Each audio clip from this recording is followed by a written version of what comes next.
हमारी सनातन संस्कृति में आप जानते हैं अधिकतर त्यौहार जो है वो सुबह के समय में ही पूजा किए जाते हैं। कुछ त्यौहार ब्रह्म मुहूर्त में, कोई उषा काल या मोस्टली आप ये समझिए अपराह्न या मध्याह्न काल में वो पूजा करना है, उस त्यौहार की विधि है या उसका उद्यापन करना है, तो ये मोस्टली मध्याह्न अपराह्न काल तक समाप्त हो जाता है।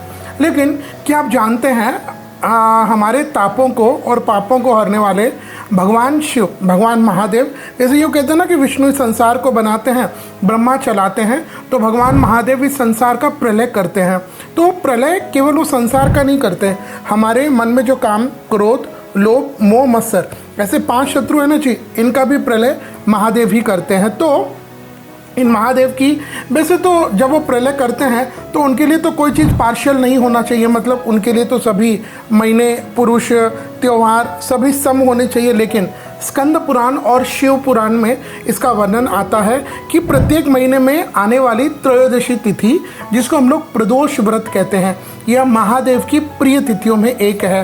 प्रदोष व्रत और मासिक शिवरात्रि ये दोनों भगवान शिव की भक्ति को देने वाली है। जो व्यक्ति, चाहे वो स्त्री हो पुरुष हो, बिना किसी भेदभाव के जो सनातनी प्रदोष का व्रत करता है, वह बदले में महादेव से जो भी इच्छा हो, जो भी कामना हो, उसको प्राप्त कर लेता है। और महादेव की पूजा पाठ आप जानते हैं, उनमें कोई ये कॉम्प्लिकेशंस नहीं है, बस आपको जल का लोटा चढ़ाना है, रुद्राभिषेक का कुछ पाठ करना है, बस इनमें हमारे भोलेनाथ महादेव रीझ जाते हैं, प्रसन्न हो जाते हैं। हमारे शास्त्र आज्ञा देते हैं कि जो कोई प्रदोष का व्रत करना चाहे उसको साल भर में आने वाले सभी 26 प्रदोष का व्रत करना चाहिए।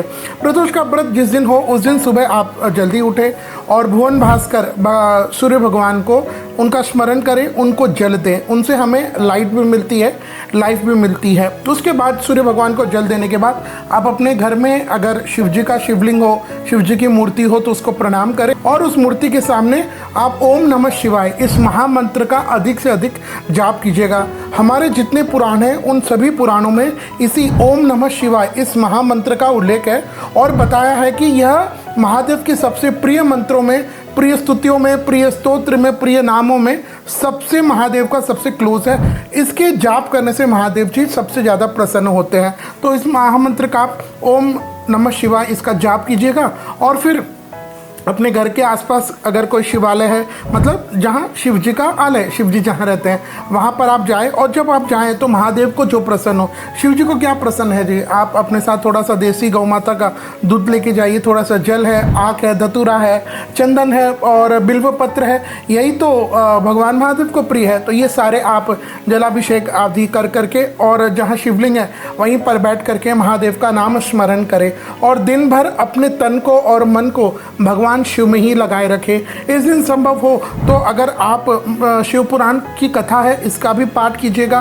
बस अपने मन को मलिन न होने दें, अपने मन को बिगड़ न दें, क्योंकि मन बिगड़ा तो सब कुछ बिगड़ा, है ना। इसके बाद हमारे शास्त्रकार आज्ञा करते हैं प्रदोषो रजनी मुखम, यानी प्रदोष वेला जब लग जाए उसके पूर्व एक बार वापस स्नान आदि आपको करना है, शुद्ध होना है और जहाँ आप अब महादेव जी की पूजा करेंगे उस स्थान को हमारे देसी गौ माता के गोबर से लीप दे, अर्क के फूल है, सुंदर पुष्प है, इन सब जो अभिषेक की तैयारी होती है उसको तैयार करें और संभव हो तो योग्य विद्वान पंडित जी के द्वारा रुद्राभिषेक की पूजा कराएं। इसके बाद आपको प्रदोष व्रत की कथा सुनना है। लेकिन शास्त्र एक और आज्ञा करता है कि आप प्रदोष व्रत की तो कथा सुने, लेकिन अगर उस दिन मान लीजिए रविवार है तो आपको रवि प्रदोष की व्रत सुननी है, उस दिन सोमवार है तो सोम प्रदोष की व्रत, यानी प्रदोष व्रत की कथा के अलावा उस जो वार है उससे संबंधित अलग प्रदोष के व्रत की कथा आती है, उसको भी आपको सुनना है। सायंकाल के समय प्रदोष आदि का व्रत की कथा सुने, अपने परिवार को प्रसाद दें।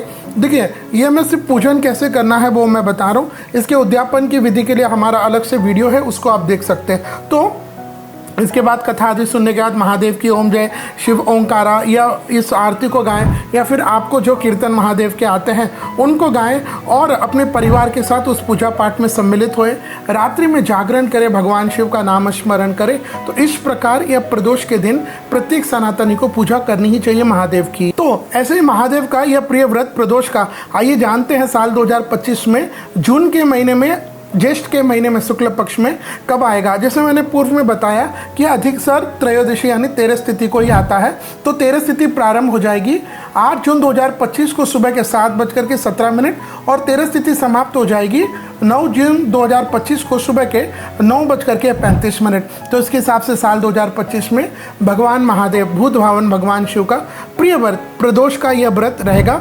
ज्येष्ठ मास के शुक्ल पक्ष की 13 तिथि रविवार यानी रवि प्रदोष व्रत रहेगा। तो इस दिन 8 जून 2025 को, और इस दिन पूजा का समय रहेगा रात्रि के 6:52 से 8:58 के बीच में। आप महादेव की पूजा पाठ करें, उनका नामस्मरण करें। तो जो कोई सनातनी इस तरह से यह प्रदोष का व्रत करता है, चाहे आपकी पुत्र की कामना हो, आयु वृद्धि की कामना हो, आप स्वस्थ रखना चाहते हैं, आप शत्रु का नाश करना चाहते हैं, ये सारी कामनाएं महादेव पूरी करते हैं। क्योंकि शास्त्रकार आज्ञा कहता है कि वार के अनुसार भी प्रदोष का फल मिलता है। जैसे कि अगर हम देखें वार की अगर हम बात करें तो उसमें रविवार को आने वाला रवि प्रदोष व्रत दीर्घायु आरोग्य के लिए किया जाता है। सोमवार यानी सोम प्रदोष व्रत ग्रह की दशा को निवारण और अभिष्ट सिद्धि के लिए देता है। भौम प्रदोष व्रत यानी मंगलवार को आने वाला ब्रह्म प्रदोष व्रत रोग से मुक्ति और स्वास्थ्य को देने वाला होता है। बुधवार यानी बुध प्रदोष व्रत यानी बुधवार को आने वाला प्रदोष का व्रत सर्व कामना सिद्धि के लिए किया जाता है।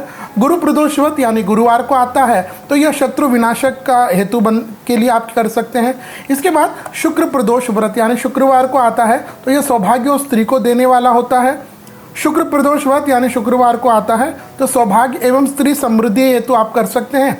और शनिवार को यानी शनि प्रदोष का व्रत अगर आप करते हैं तो इससे आप पुत्र और राजपद की प्राप्ति कर सकते हैं। तो ये वार के अनुसार आपको कौन से वार को कौन सा प्रदोष व्रत करना चाहिए, तो उसके हिसाब से यह फल था।